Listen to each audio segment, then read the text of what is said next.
Joel Embiid reçoit des Nuggets sans sauce et les Sixers montrent les muscles à la maison. Carmelo Anthony, lui, retrouve New York, son ancienne équipe qui a toujours un nouveau coach. 4 matchs cette nuit et évidemment la rencontre folle entre Miami et Atlanta avec ce bon vieux Vince Carter. Et oui, Vince Carter est toujours là. Bonjour tout le monde, c'est NBA Extra. Nous aussi d'ailleurs, nous sommes toujours là tous les midis pendant 3 quarts d'heure pour vous parler de l'actu en NBA en compagnie de Xavier Varshen and the Drax Moncler. Jack West. Ça dépend, Jack West des fois. Tentez. C'est marrant, des fois au check-in des hôtels, on entend des prononciations bizarres. Ouais. Au Starbucks. Drax Moncler. Moncler. Non, c'est Monclar. Bon, vous voyez, on est en pleine forme. On va pouvoir vous parler de NBA pendant ces 3 quarts d'heure et de cette nuit à 4 matchs en NBA, notamment une affiche qui nous faisait envie, qu'on vous a proposée en direct sur beIN Sport cette nuit. On rediff ce matin à 11h les Nuggets qui continuaient leur road trip à Philadelphie. La dernière fois que ces deux équipes se rencontraient, Joel Embiid contre Nikola Jokic. Souvenez-vous, c'était le mois dernier, ça avait donné ça, ce panier au buzzer signé Nikola Jokic. Une victoire un peu à l'arraché, hein, Xav. Ouais, c'était complètement fou. C'était complètement dingue. C'est vrai qu'il a un côté clutch, finalement, Nikola Jokic. Même s'il ne met pas un shoot du match, ce genre de shoot-là, par exemple, celui-là, il est encore plus compliqué que les autres, mais il est capable de vous faire ça. Et il avait fait bien mal, ouais. Celui-là, il avait fait bien mal. Les Sixers qui avaient fait un bon match pourtant jusque-là. Mais au-delà du panier, du clutch, quoi, du buzzer pratiquement, c'est le cheminement. Ils étaient à la rue. C'était loin, bien sûr. Rue, donc ils étaient revenus de nulle part. Et les Sixers, qui sont encore en quête de sérénité à l'extérieur, eux enchaînent à la maison. C'est un peu l'intérêt du truc. Et à l'inverse, Denver galère en ce moment dans ce road trip, Xav, qui continue à l'Est, et ça se passe pas si bien que ça là pour les Nuggets. C'est exactement ce qui nous faisait peur en fait pour les Nuggets. On les sentait pas super fiables. Et c'est effectivement ce que nous montre en tout cas ce road trip de la conférence Est. Et pourtant, là, sur ce match-là, ça démarre très très bien. On va avoir plein de choses intéressantes. Et là, par contre, il y a un vrai coup dur. Bim, Barton à la hanche. Complètement fou au début du match. Comment ? Barton complètement fou au début Barton du complètement match. là. Les 11 premiers points de dingo. Mais alors, par contre, évidemment, derrière, il va y avoir la réaction des Sixers avec Ben Simmons notamment. Et un certain Matisse Thybulle. C'est pas mal ça, hein. Ah oui, je suis plutôt le Là, ralenti. c'est superbe. Comme Il fait pas que ça passer. en plus. Il est content, Mike Scott. Mais il a bien raison d'être content. Thybulle encore une fois, cette fois c'est à 3 points. Les Sixers qui se relancent complètement dans cette partie avec une grosse série. Je crois que c'est un 23-6 ou quelque chose comme ça. En tout cas pas loin. N1, eh oui, pour Gary Harris. Il est validé, les Nuggets qui sont tout prêts. Tellement prêts qu'ils sont à égalité. 59 partout à ce moment du match. Nous sommes encore au début du 3e quart-temps. Nikola Jokic, plus rapide que jamais. Il est au cercle. Ouais, ça va pas très vite quand même. Non. Mais bon. Lui, il a été bon. Au moment où ça pouvait partir, il a été bon.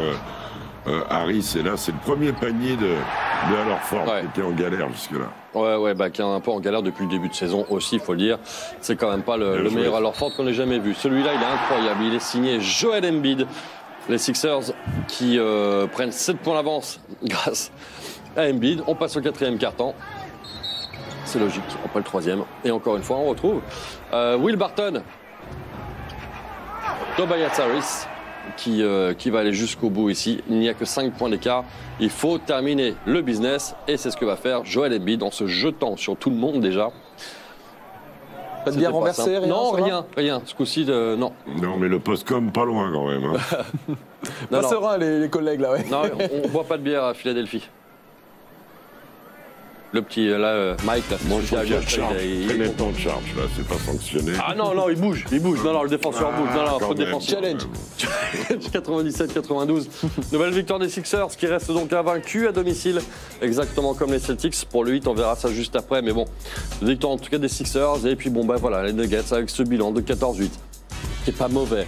Mais très honnêtement, on pouvait s'attendre à mieux. Will Barton a été très bon avec ses 26, 7 et 7. Mais en face, encore une fois, c'était trop fort. Les Sixers ont un peu galéré dans cette partie. Mais encore une fois, ils gagnent. 22 et 10 pour Joel Embiid, 22 points, 10 rebonds. Du positif, c'est Sixers solide hier? Oui, solide, ils l'ont gagné 2 fois. Hein. Ils l'ont gagné en première mi-temps. Et puis il y a eu un bon passage de Denver qui est trop intermittent ou cyclotimique, en tout cas pas assez constant. Et puis la force, la défense, l'intensité. J'aime bien voir Embiid, même si là il met externe près du cercle. Ça fait de Philadelphie une équipe rugueuse. Et je trouve que Ben Simmons, même si ses stats sont pas trop là, amène une énergie défensive intéressante. Voilà, mais cette équipe des Sixers n'est pas encore en place. Elle aura besoin de tests à l'extérieur. Un peu à l'image de ce qu'est en train de vivre Denver en ce moment. Oui, c'est une bonne surprise. C'est exactement ça, c'est un peu la même histoire pour les deux équipes finalement, quelque part. On les sent pas encore prêts, ni les uns ni les autres. Je mets un petit avantage quand même aux Sixers, mais léger. Hein. Ouais. Vraiment, ouais, léger. Mais j'ai déjà parlé lundi, je les ai un peu arrosés, les Nuggets. Tout petit peu lundi. Ils sont quand même soft. Ah oui. Même en les regardant positivement, ils font des trucs quand même.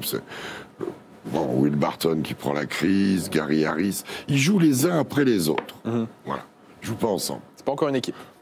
Bon, c'est surprenant d'ailleurs pour une équipe qui n'a pas beaucoup bougé cet été. Oui, c'est ça l'était il n'y a pas longtemps, c'est ça qu'on ne peut pas comprendre. Je vous propose d'écouter Joel Embiid après la rencontre et je vous explique après ce dont on va parler. I thought our defense was great the whole game, and we just had to keep getting stops. It was difficult to score against Nikola in the first matchup. It was different this time. How did you navigate this Denver defense? He's a great player. I'm a big fan. We got to win tonight. That's all I care about. In the moment you shared with Nikola after the game, what did you guys talk about? I just told him to keep being himself and, just keep doing what he's doing. Congrats on the win, Joel. Appreciate it. Il est donc un grand fan de Nikola Jokic. Je vous propose un petit jeu, tiens, dans NBA Extra. Regardons les stats cette saison de Joel Embiid et de Nikola Jokic, de postes similaires, de postes 5 tous les deux, dans des registres bien différents, je vous l'accorde. Ouais. Vous préférez qui là-dedans, Lisa Émotion? Le Jokic de l'année dernière. Ouais. Parce que le Jokic de cette année, moi, je le trouve toujours pas flamboyant. Même si, bon, voilà, les stats sont relativement propres et que le bilan est relativement là aussi. Embiid aussi, un petit peu en dessous de ce qu'il produisait l'an dernier. Hein. Absolument. Et la vache, elle est dure celle-là. Eh oui. Moi qui aime le jeu de passe, évidemment, j'ai quand même tendance à retourner sur Jokic. Mais quand tu as besoin d'un peu de force et d'un peu de moins de côté soft, justement, là pour le coup, je vais sur Embiid. Donc. Mouille-toi à choisir. Super dur. Allez, je vais sur Jokic. Ok. Jacques Monclar. Et encore, je sais pas. Choix de riche. Ouais, déjà, ouais. Je pense. Je sais pas si on peut gagner en étant aussi doué. Je parle du titre. Aussi doué que les Nikola Jokic, aussi pur dans le basket, aussi tout ce que j'aime. Sans être un peu plus dur. Quitte à prendre le risque des blessures. Eh oui. Quitte à prendre le risque de ouverture du capot, je crois que j'irai sur Embiid. Embiid plutôt? Ouais. Ok, donc on est partagé sur le plateau. Tu sais que mon cœur, mon cœur il est un peu à Denver, moi, donc Jokic forcément du coup, mais bon, je suis pas très objectif sur ce coup-là. Non, mais bien sûr, en tant qu'amoureux du basket, Jokic, après il y a la notion de gagner. Bien sûr. Je vous le concède. En tout cas, voilà, n'hésitez pas sur le hashtag NBA Extra à nous donner votre avis. On sera preneur évidemment. Tiens, Philly, tant qu'on conclut là-dessus, sachez qu'on les retrouve demain soir. On a une très belle affiche à vous proposer sur beIN Sport. Vous la voyez, ce sera face à Boston à 2h du mat. Commenté bien sûr en version française. C'est demain soir. Notez bien ce rendez-vous. De ce soir, on a 2 super matchs. Ouais. Avec Toronto, on en parle après? Avec Toronto qui pense. On en parlera tout à l'heure. Kawhi qui va aller chercher sa bague. Débriefons une autre affiche de la nuit dernière. Parlons des Knicks de New York. Il faut bien en parler de ces Knicks qui se déplaçaient à Portland hier soir. Et forcément, Xav, c'était un must-win pour les Blazers. Le Carmelico. Oui, c'est vrai, tiens. C'est vrai. Mike Miller. On retrouve son ancienne équipe, Carmelo Anthony. Effectivement, Mike Miller. Bon, hier soir, on a eu 3 bons matchs sur 4. Et un tout pété. Je vous laisse deviner lequel est tout pété. Ouais, mais vous avez un Damian Lillard qui, d'entrée, explique le code de la route et non, mais c'est pas à cause de Damian Lillard que le match a été nul, c'est à cause des Knicks. Parce que là, hier soir, ils vont encore en prendre. Quand vous prenez que des vétérans moyens et qu'il y en a quelques-uns qui sont bons, ou voire très bons, comme Marcus Morris, vous présentez une équipe comme ça, où les jeunes ne sont pas encadrés, même s'ils sont actifs, où le backcourt est problématique. Ça a été extrêmement compliqué pour New York hier soir, et cette fois-ci, on ne peut pas dire que ce soit de la faute de David Fisdale, forcément. Mais bon, Carmelo Anthony qui va se faire plaisir. De toute façon, ils ont tous été bons, les Blazers. Hier soir, on a vu une équipe qui se donnait bien le ballon. Hassan Whiteside, très bon, encore une fois, des stats extrêmement complètes pour le pivot des Blazers. Bon, puis voilà, hein. Quand Damien Lillard est comme ça... Ça va monter presque à 40 à un moment, 37. Ouais, bah c'est ça. Et puis les Dodson, Trier, Robinson vont faire illusion pour que ça prenne pas une émeute, quoi. La passe d'Anthony Simons pour Carmelo Anthony. C'est pas sérieux. Rien à faire hier soir pour les Knicks et pour Mike Miller, donc le coach intérim. 31 points pour Damien Lillard, 17-15 et 5 contre pour Hassan Whiteside. Bon, bah, en face, vous prenez ce que vous voulez. Et puis, qu'est-ce que je vous dis de plus? Les Knicks sont encore perdus. Ouais, ça fait 4 sur 20, c'est la 10e de suite. Et puis, de toute façon, c'était une victoire absolument impérative pour les Blazers qui la prennent sans aucun souci. Bon, bah écoutez, coach, une de plus, hein. Pour les Knicks, oui, c'est pantalonnade, hein, on le sait. Hein, mais bon, on va regarder comment ça évolue dans ce marasme. Au moins qu'ils fassent des choix sur des joueurs à qui ils font confiance. Parce que là, ça ressemble. Pas grand-chose. C'est plus fils d'elle, mais c'est le même coaching. Oui, c'est exactement la même chose. Et Franck est en train de perdre des minutes, il ne se retrouve pas. Ils sont. Alors là, c'est même pas qu'ils soient soft, c'est. Quant aux Blazers, oui, c'est bien. Ils ont battu Chicago, ils ont battu les Knicks. Il va falloir battre des équipes supérieures s'ils veulent arriver à leur objectif de réintégrer d'abord le top 8 et puis plus y affinité, quoi. Dans un premier temps déjà. Écoutons d'ailleurs Damien Lillard, il a été si bon hier soir après la rencontre. You just said we needed that. How much did you need it? We needed it bad. I mean, back-to-back home losses, especially after having a good stretch. I think we won 4 out of 5, then we lost back-to-back at home, games that we really wanted to win. But I think coming out and being able to perform the right way and get wins like this against, teams that we feel like we should beat on our home floor is what is going to keep us alive and keep, putting us in position to turn our season around. You and I have talked so much recently about wanting to see your team play with a sense of urgency. Is that what we witnessed from you tonight in the first quarter? I mean, just coming out trying to set the tone. I think we got to set the tone as a group just better in the first quarter. I think we eased our way into games too often this year. And it's kind of came back to bite. And obviously tonight there was a large margin, a victory for us, a 30-point win against a team who's been struggling. And you still got to give yourself credit for that because these are the easy games to come out and lay an egg and put yourself in a bad position. So I was proud of how we approached the game and how we handled business. I think it's a good start for us to, start building back in the right direction. Le bon chemin qu'ils essayent de retrouver ces Blazers. On va de nouveau jouer un petit jeu ce coup-ci sur les Blazers au niveau des transferts. Pourquoi ? Parce que Portland, apparemment, de l'avis de tous les insiders NBA, serait hyper actif sur ce marché qui est ouvert constamment, mais qui va atteindre une date importante cette semaine. Le 15 décembre, les équipes auront le droit de trader les joueurs qu'ils ont acquis cet été. Pourquoi je vous dis ça ? Parce que c'est le cas d'Hassan Whiteside, un gros contrat qu'ils pourront trader à partir du 15 décembre, dans cette semaine du coup. Et il y a 3 noms qui reviennent, qui intéressent apparemment ces Blazers, dont celui qui est au centre, qui est celui qui revient le plus souvent. Kevin Love, avec le contrat que vous voyez là, qui est très lourd. Danilo Gallinari d'OKC, qui n'a plus qu'1 an de contrat, donc facile à acquérir. Et Robert Covington, dont on parle également, 3 ans de contrat pour lui et un contrat bien sûr beaucoup plus léger que celui de Kevin Love. Qu'est-ce qui vous plaît là-dedans ? Qu'est-ce que Portland pourrait ou devrait faire, Xav ?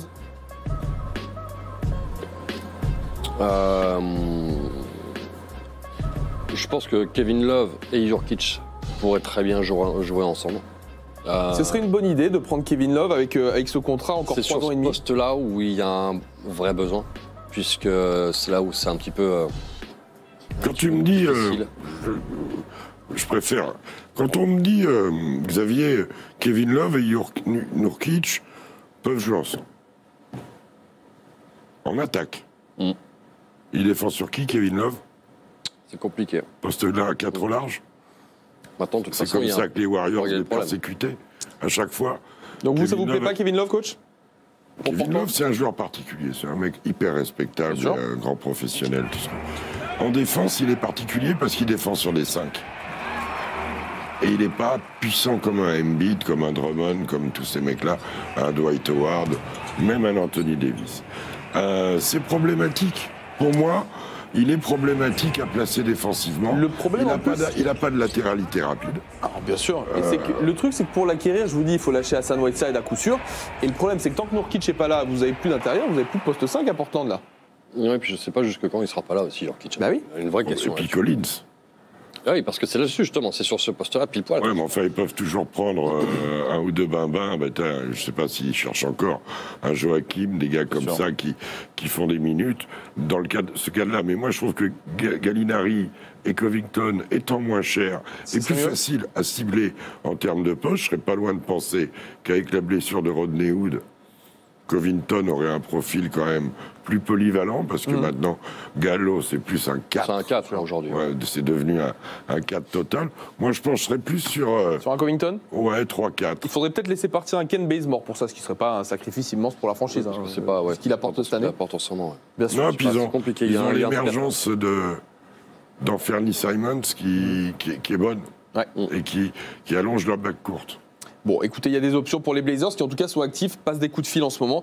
Et bien sûr, s'il se passe quoi que ce soit, on vous tiendra au courant dans NBA Extra. Tiens, je voulais juste vous montrer des images aussi de cette nuit, parce qu'elles nous font plaisir. Celle de Jaylen Horn, notre Français, qui a joué 6 minutes cette nuit pour les Blazers. Et il a mis 2 paniers, 4 points. Alors, c'est son record en NBA, ça se prend. Bien sûr que ça se prend, il faut savoir profiter de ces minutes. Quand tu as du temps de jeu, il faut te montrer. Et c'est exactement ce qu'il a fait hier, et c'est très bien comme ça. Parce qu'il y a un jour où il y aura peut-être un besoin et il jouera plus. Donc chaque minute est bonne à prendre dans ces cas-là pour lui.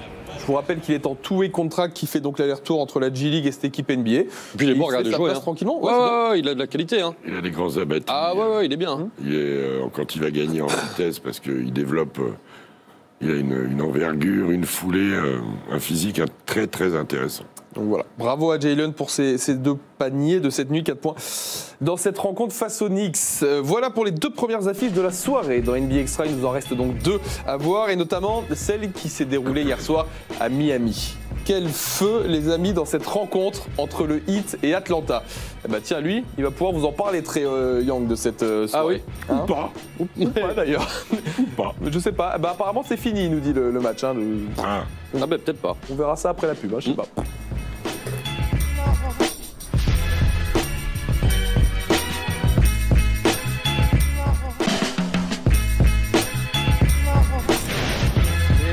Jusqu'à 13h30, encore toujours en compagnie de Xavier Motion, de Jacques Monclar. On a encore 2 affiches à vous proposer aujourd'hui. Il me regarde bizarre.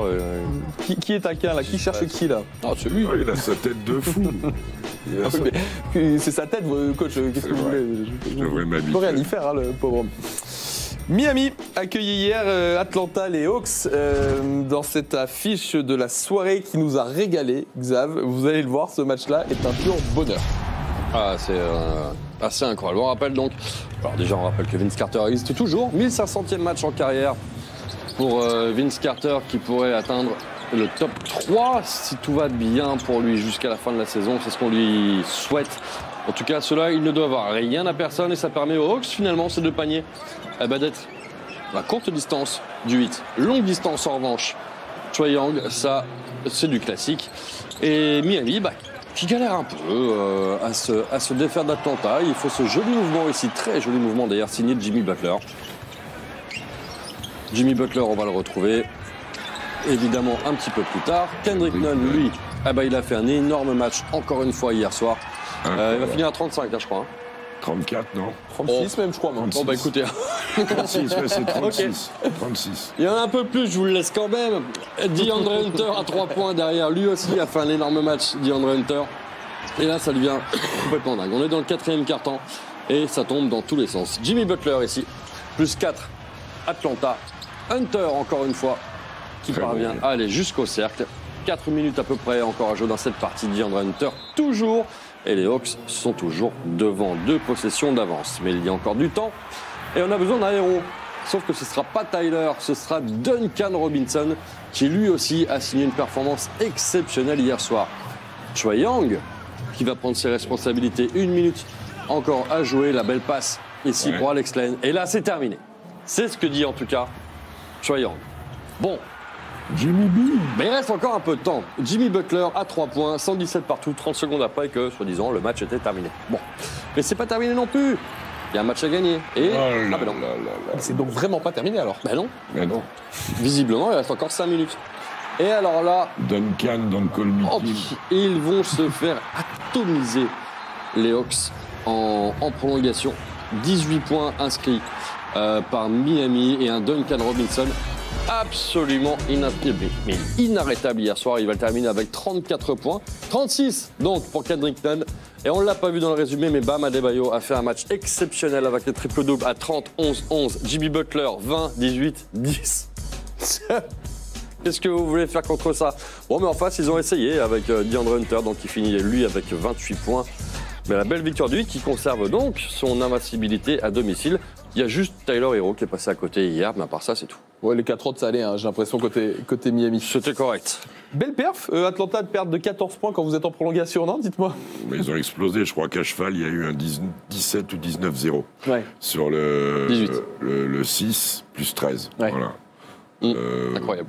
Un truc de fou, ça arrive, tous, la lumière s'est éteinte quand Trae Young a dit c'est fini. Effectivement, c'était vraiment fini pour eux à ce moment-là. On est obligé de se moquer un peu de lui, gentiment. On va et se la Duncan refaire, Robinson, que... c'est le meilleur joueur de l'histoire des Spurs. Hein.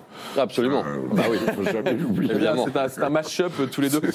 Trae Young, s'il vous plaît, l'image, parce que là, je crois que vous n'avez pas bien vu ce qui se passe en direct. Quand ça passe à plus 6, Xav, il s'enflamme un peu vite, quoi. Ouais, parce qu'il y a 2 possessions, 1h03, à la limite, il commence à y croire vraiment. Alors, 1 minute, c'est long. Ok, pour tailler un peu, tu vois, Westbrook nous a fait la même 2 jours avant. Hein. Ouais, on l'a moins dit, il reste à 1 seconde à jouer, mais pas et il perd aussi. Oui. Mais là, celui-là, à 1 minute de la fin. 1 minute. C'est une faute de goût. C'est un cycliste qui lève les bras 10 mètres avant la ligne. Ça arrive aussi d'ailleurs parfois. Et qu'on voit passer 4, non. Non, c'est dommage. C'est dommage parce qu'il avait fait un match fantastique. Ils ont été bons, les Hawks. Mais ils vont la chercher, Miami, Bam Adebayo, en triple-double. Mais oui, vous vous rendez compte, incroyable, Bam Adebayo. Je voudrais juste vous montrer rapidement, pour finir sur l'histoire de Trae Young, sur Twitter et Instagram, ils se sont marrés tous. Jimmy Butler s'est un petit peu foutu de sa gueule, mais gentiment, il n'y a pas de bif, vous inquiétez pas. Et même Trae Young, il a montré un peu d'ironie, regardez. Welp, voilà, ça arrive, il se marre. 1 minute, c'est trop. Mais oui. Aux commentaires, c'est pareil, Rémi. Oui, ça arrive à des gens très bien, vous savez, de s'emballer un peu vite. Écoutons, vous me parlez de Bam Adebayo, écoutons-le après la rencontre parce que ce triple-double, il est inattendu. We got grit, we got dogs, man, and you know when we were going that huddle in overtime, we know what time it is. So, you know we couldn't get it done in regular, but we got it done at OT. So I'm happy for that, and I'm just happy for my teammates and teammates that I got, man. They really pushed me to be who I am, and I can't thank them enough for that. They want me to be more assertive and really try to lead this team, and it's mainly because of Jimmy. Jimmy really pushing me right now to just be aggressive and keep doing what I'm doing, and the triple doubles for my mom, man. You know, I can't do nothing but thank her enough. You know, that's my pride and joy. And I couldn't do it on her birthday, but I got it today. Everybody in this locker room has the confidence that they're the best player on the floor at any given time. Not speaking of myself, I mean, like when Duncan shoots the ball, he's like, I'm the best shooter on this fucking floor. When Bam's out there playing, I'm the best player. Kenan, I'm the best player. When you got guys that think like that, man, nothing's ever over. I tell you that. Alors on va parler chiffres un petit peu, vous savez qu'on aime bien ça parce que là il y en a un paquet de chiffres intéressants sur ce match-là côté Miami. Regardez tout ce qu'on vous a sorti. Bam Adebayo, Duncan Robinson, Kendrick Nunn ont battu leur record en carrière en nombre de points. Duncan Robinson, 13 points, c'est un record de franchise sur un match. Jimmy Butler et Bam Adebayo, première fois que 2 joueurs du 8 terminent en triple-double dans l'histoire de la franchise. LeBron, Dwayne Wade ne l'avait jamais fait par exemple. La dernière fois qu'on a eu 3 joueurs à plus de 30 points sur un match, ah bah tiens, LeBron, Dwayne Wade et Chris Bosh. Il s'est passé un paquet de trucs. On peut même ajouter un record de carrière pour Adebayo à la passe. Oui.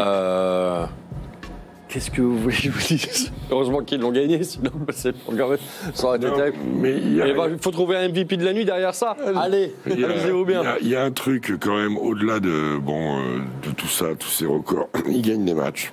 Ils sont dans le top 5 à l'Est. Installés un petit peu. Bien sûr. Et il y a du monde à la salle, alors que c'est une salle qui peut taper le vide, hein, qui peut vraiment...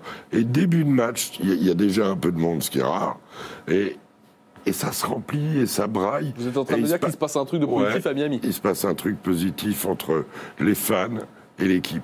Si c'est validé par une bonne saison qui dure, parce que la saison régulière, on sait, hein, ça a ses limites, eh ben, ça peut faire un truc sympa. Passer un tour de play-off serait extraordinaire pour cette équipe. Ouais, belle perf en tout cas pour Miami, une bien belle victoire hier soir dont ils se souviendront les joueurs du 8. Il nous reste une affiche à voir maintenant dans NBA Extra, celle qui opposait les Wizards aux Hornets. Alors ok, sur le papier c'était pas l'affiche la plus folle de la saison, mais celle que Xav vous a commentée ce matin.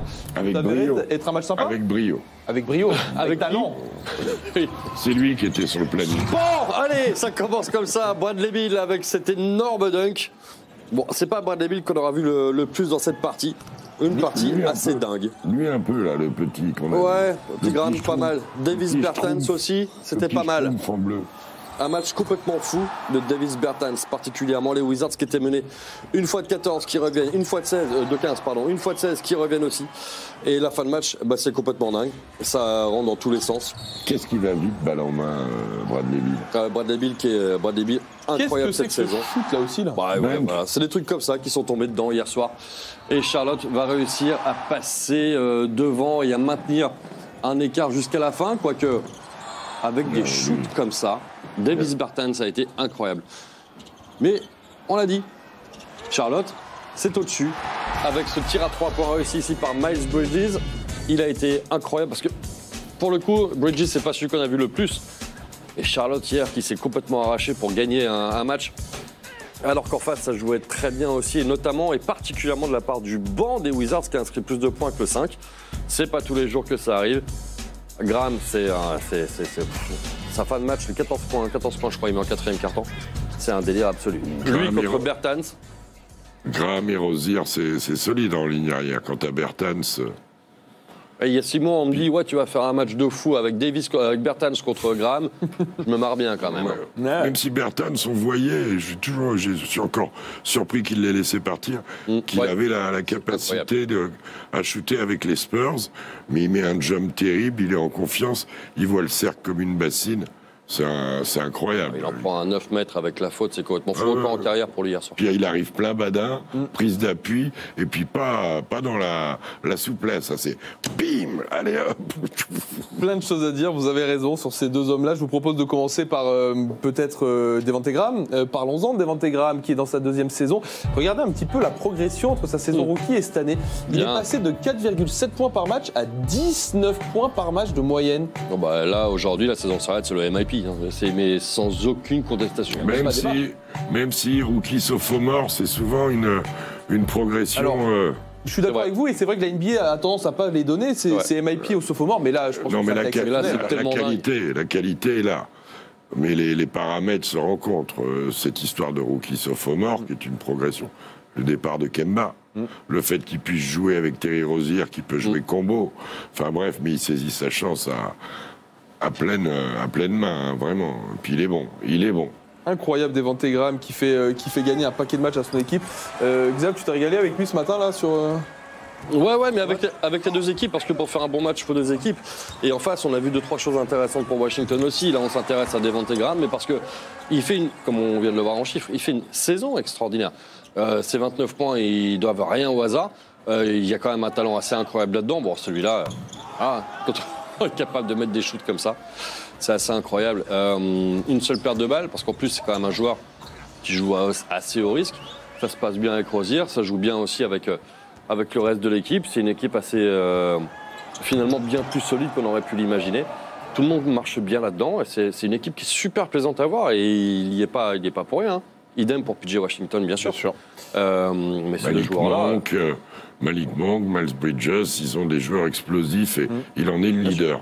Une des belles surprises de cette saison, cette équipe des Hornets. Écoutons Devante Graham pour une fois. How were you guys able to put this one away tonight? We just had to make plays late. Bertans making all them threes. We just had to switch everything and get a couple stops. You had 29 points tonight, 6 of those threes. What was working for you tonight? Just coming off being aggressive, trying to read the defense, making the right plays, getting the ball out of my hands early if they was trapping, and trusting my teammates and knock down shots.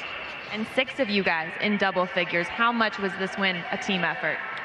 Big. Every win is a team effort, so we just got to keep it going, keep playing for one another, and we'll be all right. Ils sont contents à Charlotte, forcément. Encore une stat intéressante qui concerne les shoots à 3 points cette fois. Regardez le nombre de paniers à 3 points inscrits cette saison. Numéro 1, James Harden, logique. Numéro 2, Devonte Graham. Numéro 3, Davis Bertans. La stat est assez folle. Cette nuit encore, Bertans, on l'a bien vu dans le résumé, on en a déjà un petit peu parlé, nous a régalé. On va se les refaire, ces shoots à lui. C'est quand même dingue, coach, de retrouver ces 3-là. Enfin, il est inattendu, ce top 3, c'est ça que je veux dire. Non, puis finalement, pas tant que ça derrière au niveau du nombre. Au niveau du pourcentage, ils sont bien là. Oui. Bah après, ce sont des équipes.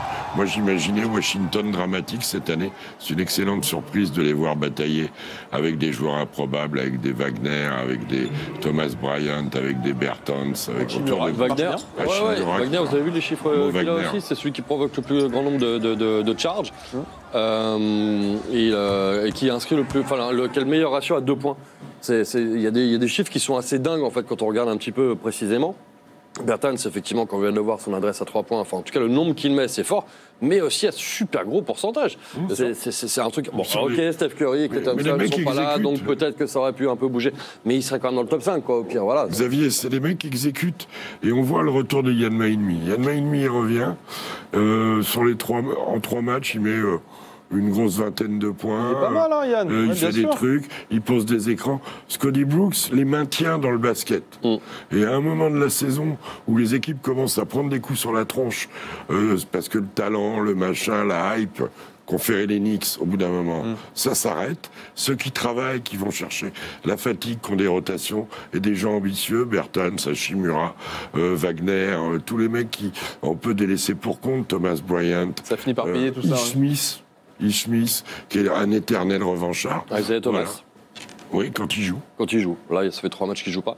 Mais voilà, c'est là où on a vu justement que le banc des Wizards aujourd'hui était clairement au-dessus de celui des Hornets, par contre. Parce que les 2 écarts qui se font, ceux qui remontent, c'était le banc. Et qui sort du banc, c'est Davis. Et curieusement, aux Hornets, le banc, il est constitué maintenant de Marvin Williams, de Kid Gilchrist, de Nico. Et les anciens. Tous les vétérans, alors que toute la jeunesse est arrivé à les clés du camion maintenant. C'est une bonne chose pour Charlotte, évidemment. À terme, oui. Pour la suite. Voilà, en tout cas, pour les 4 affiches de cette soirée en NBA. Alors oui, Xav, il va falloir trouver un MVP dans cette soirée. Je vous assure, on n'a pas triché en mettant tout le monde à Miami. On a choisi un MVP.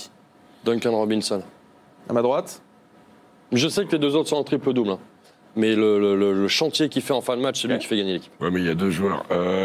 Justement, ils ont fait une vanne là-dessus. Je suis assez d'accord avec Xav, mais pour être en opposition, je vais mettre Bam Udriss Adebayo. Son vrai prénom, j'ai découvert ça. Udriss. C'est notre MVP de la soirée. Tu sais pas pourquoi Bam? Non. C'est un personnage dans les pierres à feu. Et c'est lié à ça? Oui. Absolument. Ouais, c'est marrant, on parlait ce matin, on parlait de Jackass ce matin, il y a un Bam. Les Flintstones. C'est vrai. Flintstones. Bon, on a encore plein de choses à voir dans NBA Extra aujourd'hui et on va commencer par le top 5. Voilà. C'est bon. Ah oui.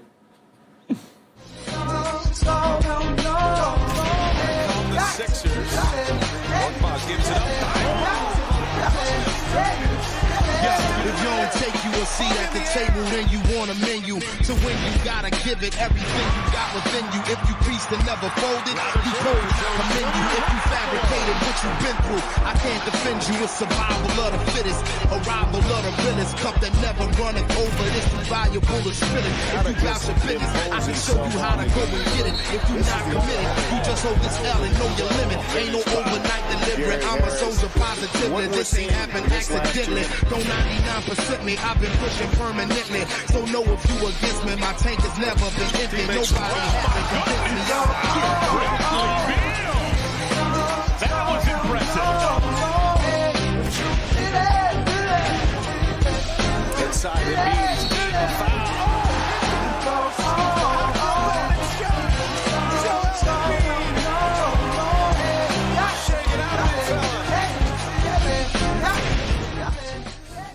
Le top 5 de la soirée, on a un gros match, messieurs, qui nous attend ce soir. Je vous en parle depuis tout à l'heure. Kawhi Leonard est de retour à Toronto. Les Clippers se déplacent chez les Raptors, 1h du mat en version française. Et il y aura donc cette fameuse remise de la bague pour Kawhi Leonard. Un moment à part. Avant ou après? Ça sera avant. On a demandé au public d'arriver un petit quart d'heure avant le match pour la remise de la bague à Kawhi. C'est à part comme moment, non? Oui. On va voir comment le public de Toronto réagit. Moi, je pense vous savez quoi? Je pense sincèrement aussi que ça va être que du positif. J'ai du mal à croire qu'il y ait des sifflets ou quoi que ce soit. Ils ont été tellement perchés avec ce titre et ils sont tellement satisfaits du comportement depuis le début de l'année de leur équipe que la rancœur est diminuée par ça. Il y a eu un peu de rancœur, mais il va être accueilli. Je pense. Avec l'hommage qu'il mérite. Premier titre dans l'histoire de la franchise, parce qu'il est là, parce que c'est lui le MVP des finales, machin. Maintenant, il y a le fait qu'il soit parti, mais il n'a jamais annoncé non plus qu'il allait rester ad vitam aeternam dans la franchise. Il n'y a pas de raison que ça se passe mal, mais c'est vrai que ça va être un moment, effectivement, j'imagine, particulier pour lui. Ouais, pour les joueurs aussi, de le voir en face. Petit teaser, si vous le voulez, ça marche mieux comme ça, de ce qui vous attend ce soir. Fun Guy is back in Toronto.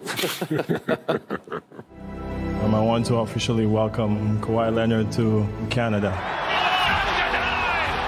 Driving for the win. Dunks when the double comes. Kawhi with a slam dunk. Oh my! Oh, what it do, baby? Yeah, you already know. Boardman gets paid.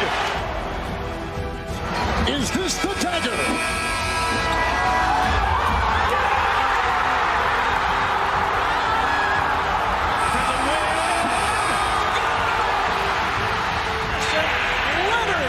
It down. Wow, what a shot! Kawhi knocked!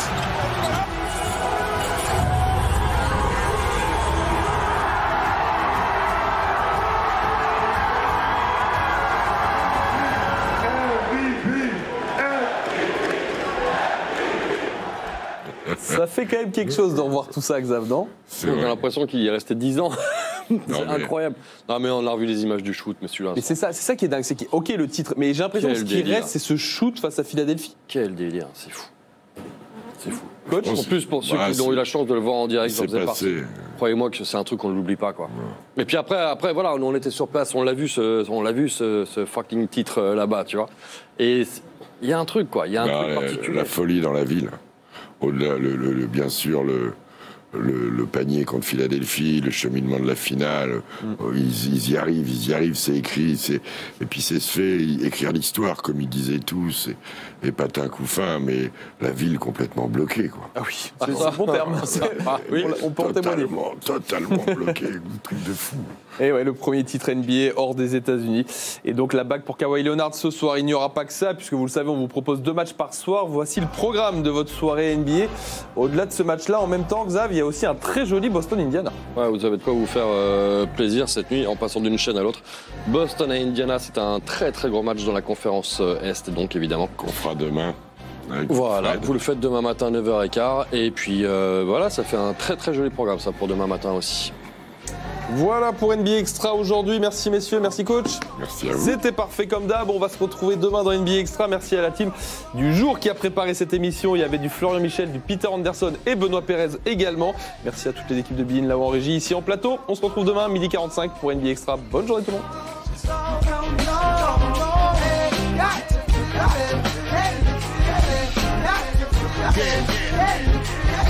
That light won't always show the truth. I know sometimes it hurts to hear it. Miracles happen when you don't let nothing hurt your spirit. I've been bringing birth to lyrics before my first appearance. The fact that I'm still here is a product of perseverance. I'm not the same as any other artist.